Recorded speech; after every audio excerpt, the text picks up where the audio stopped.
Hi folks, this is Tenacious Earl, and it is Tuesday night. How are you all doing? I'm trying this positioning of my camera. It is a little closer to the, little closer here. I don't know whether it's going to help the sound issues. I would prefer not to have to wear the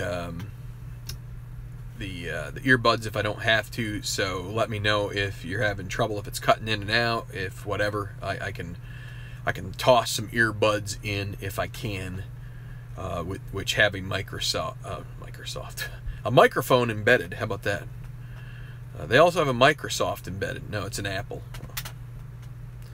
So, how's everybody doing? First off, I just want to thank our 900 or so subscribers.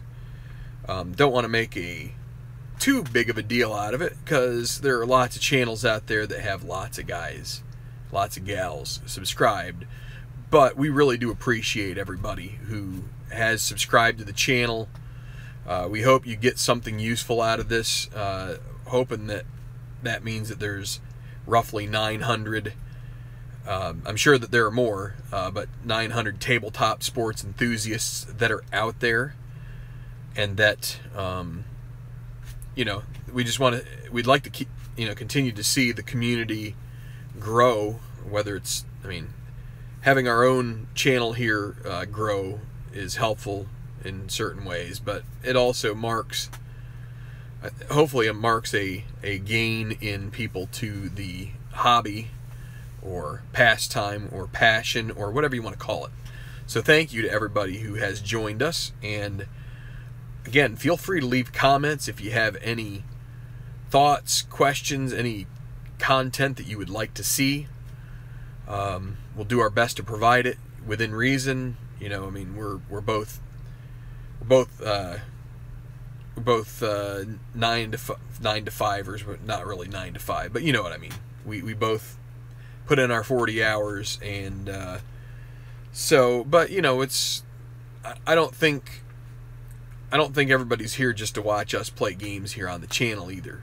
There's probably informational stuff you'd like to see, some questions answered, some maybe ins and outs, and of how the different games are played. So yeah, you're welcome to leave a comment. We'd love to try and answer if possible. Another thing, so my blog, tenaciousstrat.wordpress.com, it's been here a long time, or it's been on the internet. You can go to it right now if you want. There's a couple of new posts. I'd like to start using it a little bit more. Had a couple things come to mind today, both regarding the golf. First off, after doing I don't have the charts here. I probably should have screen capped them and put them here into the video presentation. But the leaderboard, the money list, it's pretty much working out. So I made a secondary, and so anybody who's read my post, this is going to be a little bit of a repeat of both of what I posted there, but you can read a little more in depth over at the blog. But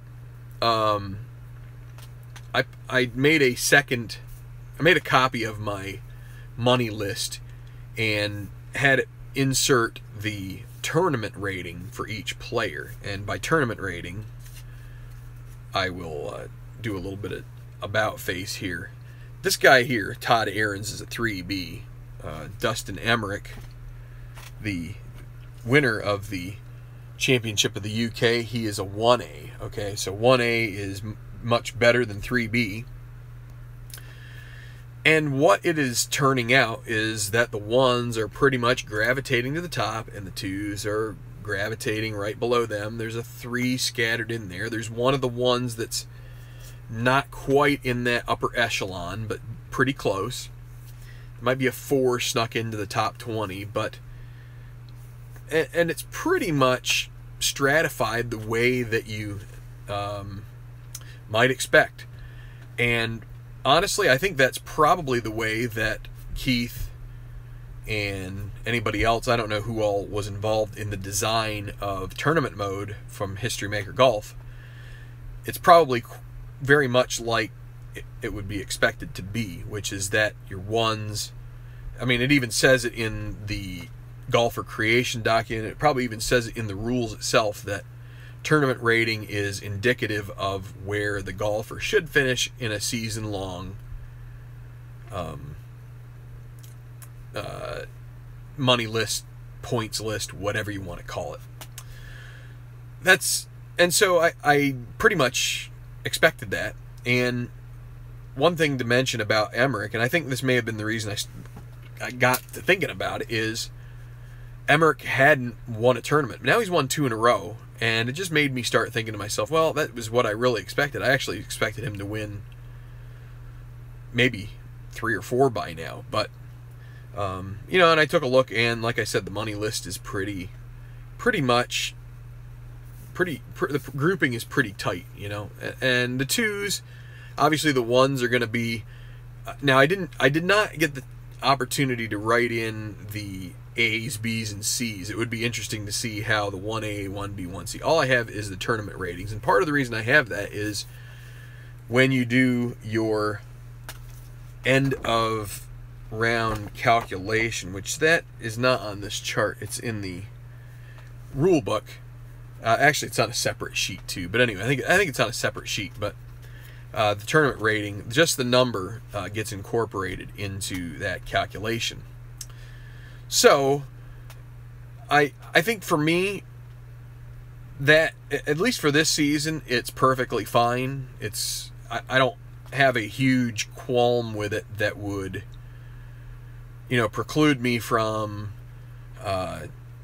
just tidying up the, you know, all of the rest of the tournaments and stuff. And but I that's what I will do. I will just continue with the same. But I have begun to toy around with some adjustments, and I think the major adjustment will be that there's going to be a randomization, not a randomization, there will be a factor that will be applied to everybody's tournament rating once they make the cut, but also once they miss out on the final groupings.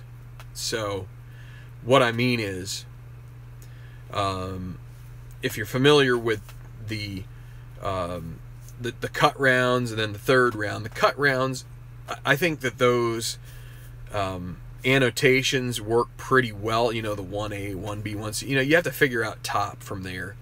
And I think that's okay to use for top at that point. And I think it's also okay to use that to try and determine who's going to end up in the final group. Like, I don't necessarily want to impact who's going to end up in the final groups. And that may skew it in the direction of the 1As, 1Bs, 1Cs as well. But where I would like to see it start getting thinned out a little bit, some of the power of that, is when you miss out on the final groups, then you finish with B+ through D-. I'd like where that is calculated to be affected by a randomization, and I think the way I'm planning to do that is to assign each golfer a random number between 0 and 1. Excel is really great at doing that. And then, depending on where in that continuum the golfer ends up, if it's at the low end, like I think I had, it's 5% chance that you would increase by 3 factors. Now, nobody can increase more than a 1, but let's say a 5 gets a 5, let's say a 5C ends up getting in the 5%. Excel would then rate them at a 3 and help improve their standing in that tournament. It's not going to change it a whole lot, but I would like to see a little bit. So a 1, and then so if you're in the top, if you're at 0.95 or above, you could drop as much as 3. And then there's like a gradient in between there. There's going to be probably 10% that will stay the same, probably another 20 on either side right, let me see, maybe 15 on either side that go up or down by 1 factor, and that's number factor, not by letter factor. And then there's another 15 or whatever it is, whatever that extra, that'll be the 2s. So there'll be some movement. I'd like to try and just see if that helps create a little bit of random nature in the standings. I don't know. I haven't quite sold myself on it completely, but it's still in my mind, and it's going to be on my mind until I start 2019, whenever that is. It'll probably be in 2019. I think once I get done with this tour, I'll probably be ready for a little bit of a just a bit of a respite from the golf. So, okay. The second post, if you haven't already seen it, is about the Slacker Tour. And again, I hate to repeat myself, but let's just do it. I was looking at the number of Slacker tournaments that I have left compared to Tenacious Tour events. It's basically the same. I think it's 7 for both. I had 15 tournaments scheduled for Slacker, while it's 24 for the Tenacious Tour. I've made the executive decision to cancel 3 of the tournaments in Slacker to bring it down to 12. That's going to be half of the tournament load compared to Tenacious. And most of the reason for that is I want to finish this up. I don't want to have to extend my need to play tournaments, and these Slacker tournaments, except for maybe the final playoff, maybe the 2 playoff tournaments. So there's actually 4 left now. But the 2 playoff tournaments, maybe I will televise the final round of those. We'll see. But when it comes right down to it, I want to see the end of the tunnel. So that's the second post of the day, is that the Slacker Tour is going to get cut back a little bit. I had already changed some courses that I was going to play. As I got more course packs, I had adjusted the tournaments because I didn't want to have too many repeats from the Tenacious Tour. But I took out a couple of courses that I just think were unrealistic. I probably should not have. I would have liked to have taken out. Is it Whistling? No, it's Erin Hills. I get those two mixed up. I think they're both in Wisconsin.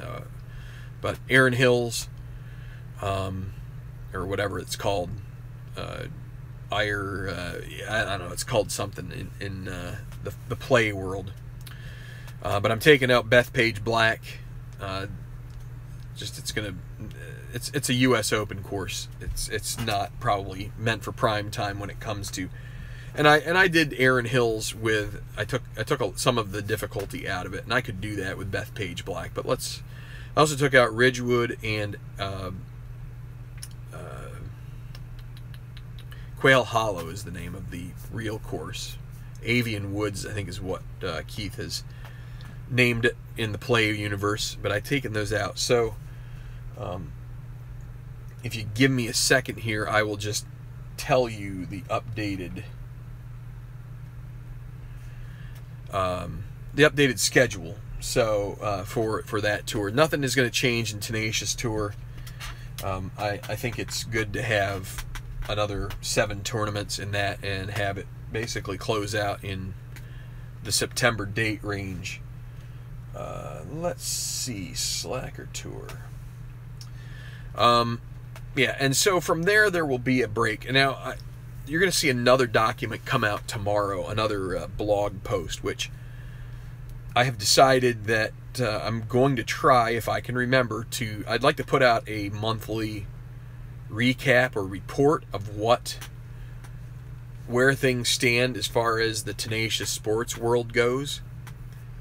And so in that, you're going to see that TGT and Slacker are both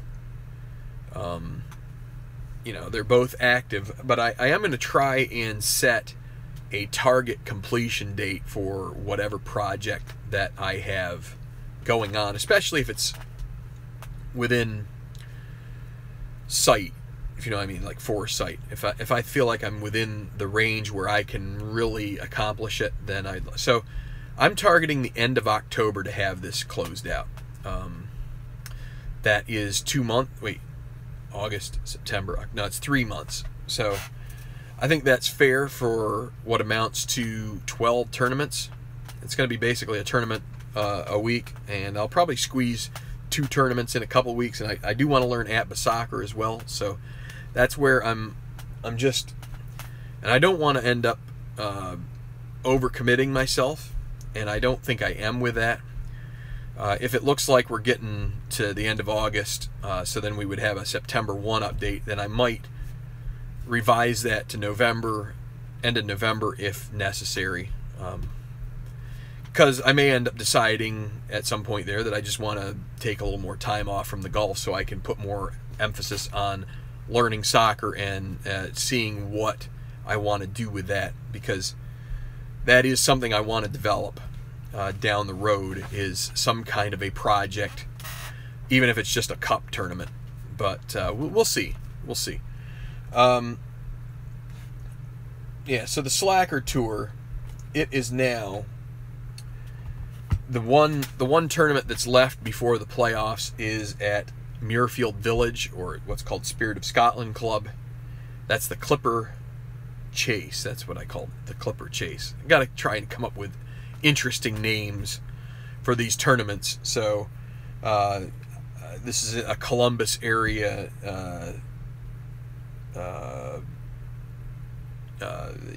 course, so anybody's familiar with it used to be the Columbus Clippers. I figured Clipper Chase was a nice, and maybe it could be sponsored by Clipper Magazine or something like that if anybody has Clipper Magazine near them. Then we have the playoffs, and they're all centered in Florida to try and simulate the fact that these guys are going to want to not spend a lot on travel. So if they can try and gather in one geographic area to close out their season, and maybe we're going to do Bay Hill. We did not do Bay Hill in the Tenacious Tour. I got that kind of late with one of the other, I think it might have been the one with Shinnecock Hills. So the Bay Hill Tournament, Central Florida Classic, that's going to be the first in the playoff, and that will have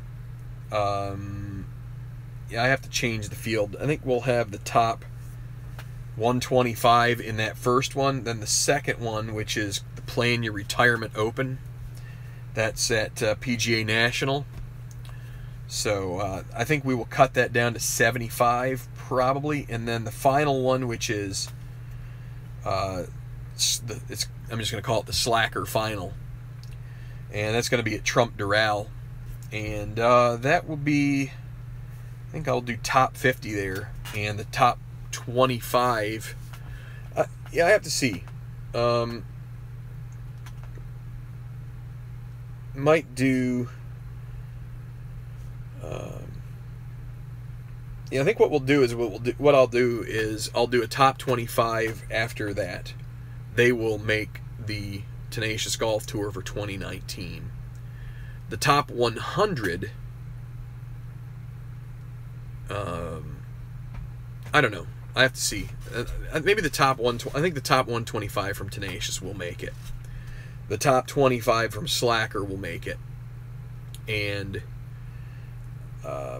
I may do one further. No, I'll figure something else out. So then I'm gonna have to figure out how I'm gonna seed the Slacker the next time. The Slacker in future seasons will remain at 12 tournaments.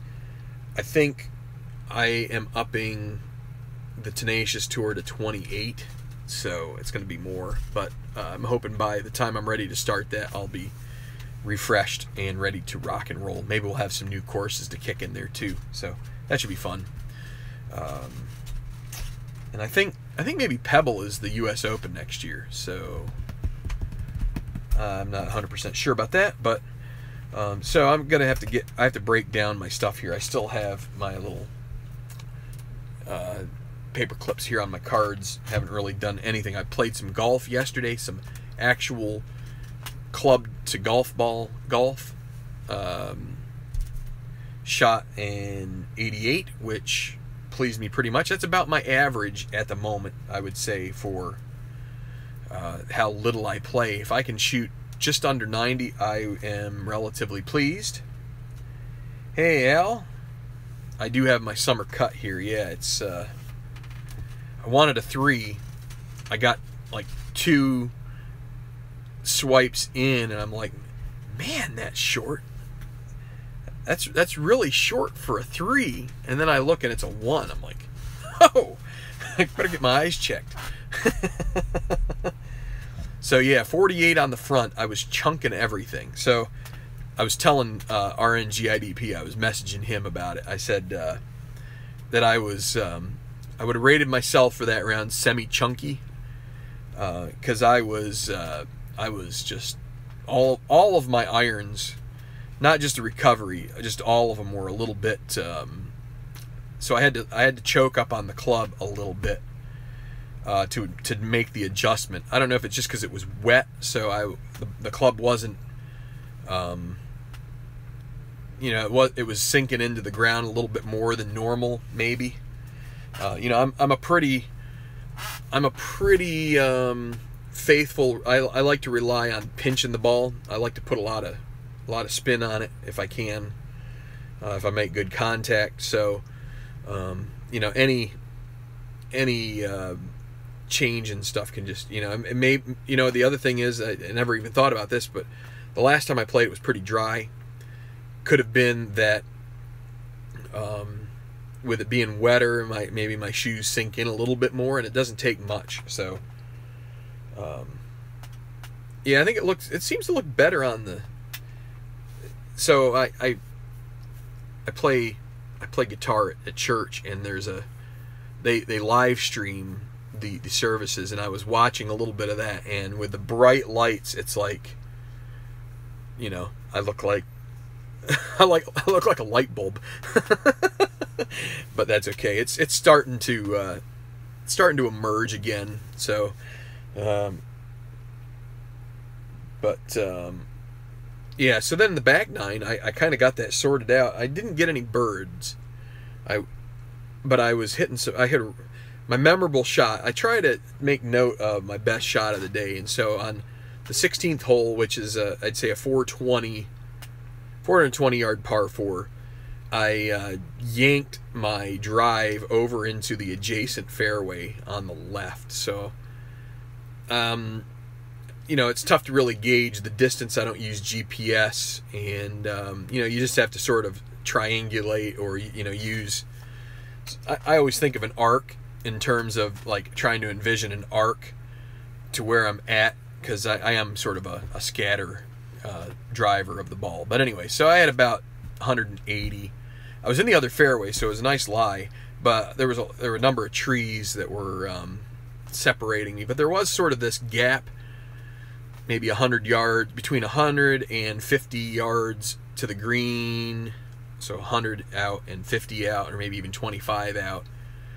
And so I played this, I tried to play a fade in, and I think it just kind of went straight to the right, but it was high enough to clear the trees, and I think it was a 6-iron, and it hit back left corner, stuck, actually just bounced back and spun back a little bit. It was a really nice shot, but not to toot my own horn, but that was a fun shot, because sometimes you try, and so I was telling Craig as well that I would say I'm maybe semi-dynamic, because I can hit some really cool shots, but I'm also like not consistent enough to really carry it out.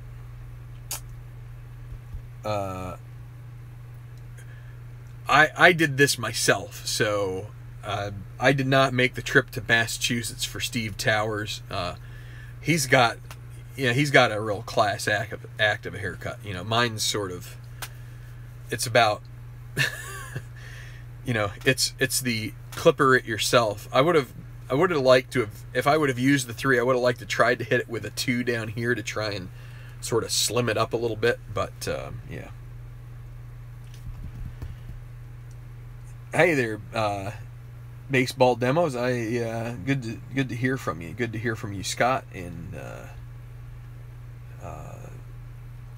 if I don't remember if I said hi to Larry. If I didn't, hello. If I did, then hello again. Hello again. Anyway, that's the Cars. The Cars. Anyway, I don't want to spend too much time here. I just wanted to mention, again, thank you to our 900 subscribers. It's a nice milestone to hit. We're really itching to get to the 1K mark, and hopefully we can push on with that. I could be better. I could be a little better with, like, promoting stuff on social media. I don't do much of that. I try my best to stay away from it, but it's the way it goes, you know. It's I feel like it's a blessing and a curse at the same time. It's good to keep connected with people, but if you let yourself get wrapped up in it, it can really be a productivity killer. The Rising. Yeah, thank you. I'm glad you guys like it. There's a guy at work who was giving me grief about it, and I thought to myself, if that guy's giving me grief about it, it must not look very good. That should be the ultimate thing to say. Don't ever, go to the barber next time. So, anyway, again, if you've got any questions, this is probably as much for the people who are watching this after, because this is a live stream.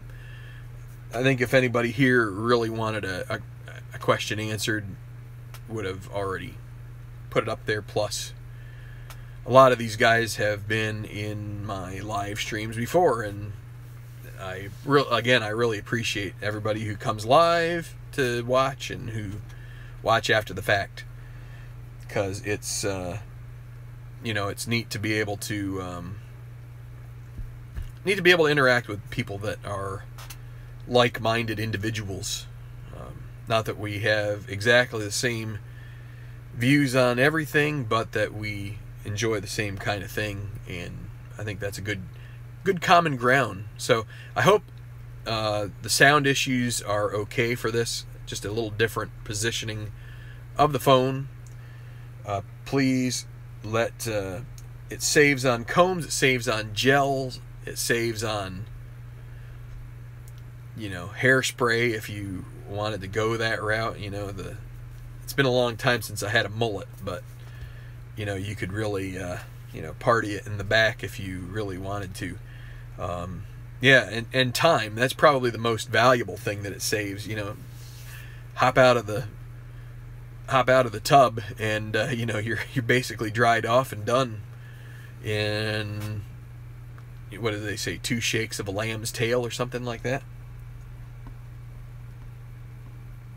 Went back to Abba Soccer today. In his opinion, this is The Rising. The game is unplayable without the homebrew charts. Well, I do have one homebrew chart, and I probably need to work out another one. Or you get the what do you call it? Oh, hey Craig, just saw you there. Or you just use the fast action cards, and that substitutes for those homebrew charts. But I think I need to get back to playing it. Putting this stuff away is on the... Yeah, Craig, your haircut inspired this, so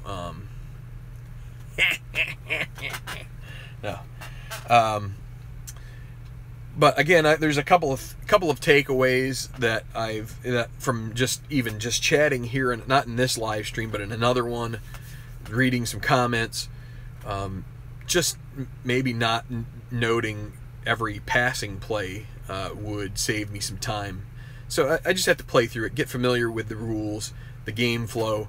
I think once you get going with the game flow, it's pretty quick if you have some homespun charts. And stimp meter on my head is, yeah, it's about, I don't think it's going to get to 12. It's, you know, there's a, they just, you know, I was outside doing a little bit of, what do you want to call it? Landscaping. So it was a little sweaty. So I think that probably brought it down a little bit from 12. Using 4 fast action decks. I mean, I'm going to have to invest in those and learn how to use them. But I want to learn the game with the dice first, because I think that's a good, like, I feel like with the fast action cards, you're always going to be thinking to yourself, fast, fast, fast, fast, fast, and you're going to miss something. You learn it with the dice first. Then you bring in the fast action, and then you've got all the mechanics down, and then all you're doing is just flipping cards, and you know where you're going, you know what you're looking for, and that's that. But I could be wrong, too. A lot of you have more experience with fast action. That's just my impression would be you might be better off waiting until you've got it down before you pull out the cards and to really know what you're looking at. So yeah, I wore a hat yesterday out to the course, so that was and we had a little church picnic on Sunday too that I had to there was there's a pickup football game, and this is something I haven't done. I mean, I've not in this much competition. So it was like 5-on-5. So, you know, I never got a chance to throw, but I was out there kind of a receiver, defensive back, you know, and me being, you know, Mr. lumbering around here. I basically spent the first 12, 15, 20 plays just hovering around, you know, just maybe 5 yards downfield from the line of scrimmage, and the guy that was covering me, you know, I was just sort of like laying low. So then we get the ball back, and so I'm like thinking to myself, and I see a friend of mine who a friend of mine was the quarterback then. There were a couple of kids who were quarterbacking up till then for our team, and I was wide open at times. They weren't even giving me looks. So I'm like, this is my best chance to pull this off. So I, you know, snapped the ball, and I kind of started that down, you know, just hunker down the line. Then all of a sudden I cut to the left and break long, and I see the ball floating my way, and I'm like, I've had a procedure done on my eye, and so sometimes I can't tell whether it's just my brain or if it's actually my eye. So I have this like feeling like it's sort of like, you know, jiggling in the air a little bit, like, oh, and I'm thinking to myself, if I drop this sucker, because I was free and in the clear, if I drop this, I'm never going to hear the end of it. Well, I caught it, touchdown. I'm like, I don't think I've done that since high school, and even then I would never really get the chance to do that because I was just, again, kind of the pudge. So Gronk. Yeah, I don't know. I'm trying to think of who. More like, I don't know if anybody remembers Howard Ballard. That's probably more like me, I think, or who was the guy? There was one guy who all he did was catch touchdown passes for the Bills at tight end. Man, I can't remember his name. He was a big chunk too. Oh yeah, I mean, I was just like,